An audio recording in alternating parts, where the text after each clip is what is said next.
Petugas Lapas Kelas 2B Kayu Agung Ogan Komering Ilir, Sumatera Selatan gagalkan penyelundupan narkoba jenis sabu yang dikemas dan dimasukkan di dalam roti.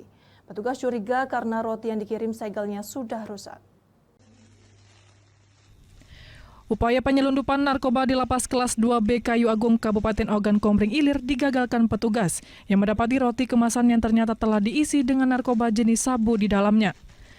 Petugas yang awalnya curiga akan barang bawaan yang dibawa oleh pengunjung inisial R untuk diberikan kepada warga binaan bernama J, yakni berupa roti kemasan minimarket yang segelnya telah dirusak tetapi masih dalam kemasan yang baik. Karena merasa ada yang janggal, petugas pun langsung memeriksa roti tersebut. Alhasil ternyata roti tersebut berisi narkoba jenis sabu dengan ukuran sebanyak 1/4 kantong plastik kecil. Selanjutnya Lapas Kelas 2B Kayu Agung ini pun langsung berkoordinasi dengan Polres Oki guna proses hukum lebih lanjut. Nah, pada saat itu memang posisi dari barang itu adalah barang dari barang kemasan, di mana barang kemasan itu dari salah satu minimarket yang ternama, di mana barang itu cukup tersegel dengan rapi.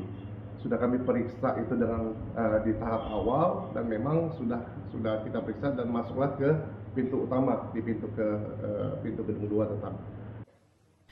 Masyarakat diminta untuk mendukung penuh upaya pemerintah dalam memberantas peredaran narkoba jangan sampai merusak moral sekaligus masa depan anak bangsa.